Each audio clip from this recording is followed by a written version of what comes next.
Azlan, सुल्तान के घर वालों ने केस वापस ले लिया। मुझे नहीं पता, लेकिन अब ये केस चले या ना चले, मैं शनाया को वापस लेने जा रहा हूँ। अच्छी बात। आप ही ने तो मुझसे कहा था कि आप मायूस हैं। आप सही कहनी थी, मुझे हर सूरत अपनी बीवी का साथ देना चाहिए।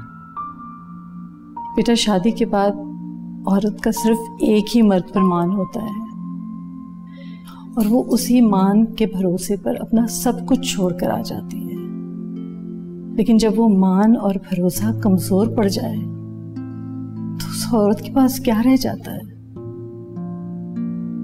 थैंक यू मुझे इस बात का एहसास दिलाने का। अल्लाह का शुक्र है कि उसने तुम्हारे दिल में ये बात डाली और तुम्हें एहसास दिलाया।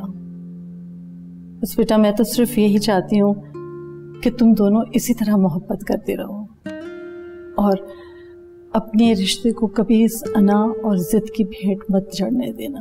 आप बेफिक्र रहें, मैंने अना और जिद को साइड पर कर दिया। मैं आपकी बहू को बहुत खुश रखूंगा, हर कदम उसका साथ दूंगा। तभी मैं कहूँ कि मेरा बेटा इतना तैयार होकर कहाँ जा रहा है। अच्छा, स्टॉप इट। से लेने जा रहे हो? जी जाओ, खुश रहो, जाओ बेटा।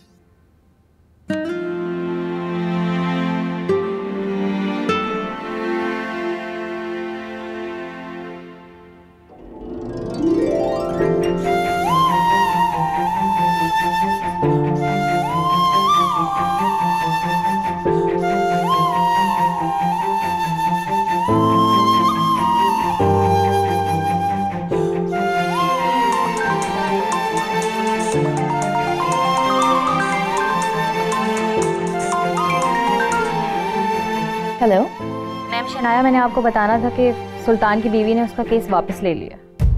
व्हाट? केस वापस ले लिया? मैं बिल्कुल ठीक बता रही हूँ आपको, वो आज ही पेपर साइन कर गई है।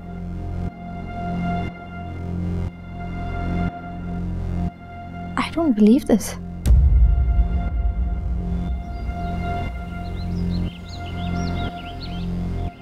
मुझे इस बात की तह तक हर सूरत पहुंचना है।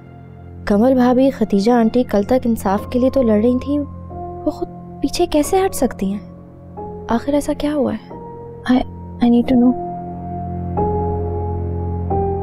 क्या बात है शनाया? अम्मी, कमल भाभी ने केस वापस ले लिया है। क्या मतलब? कोई वजह तो होगी। वही तो मुझे भी समझ नहीं आ रहा। पता नहीं क्यों आई हैव अ फीलिंग कि जैसे उन लोगों को किसी ने कोई थ्रेट दी है। कैसी थ्रेट? ये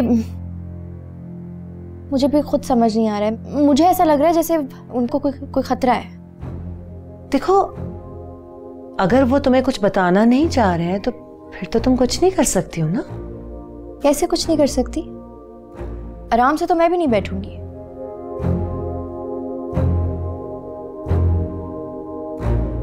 अब कहाँ जा रही हो? अम्मी, आपके साथ फोन पे रहूंगी और आपको सब बताती रहूंगी।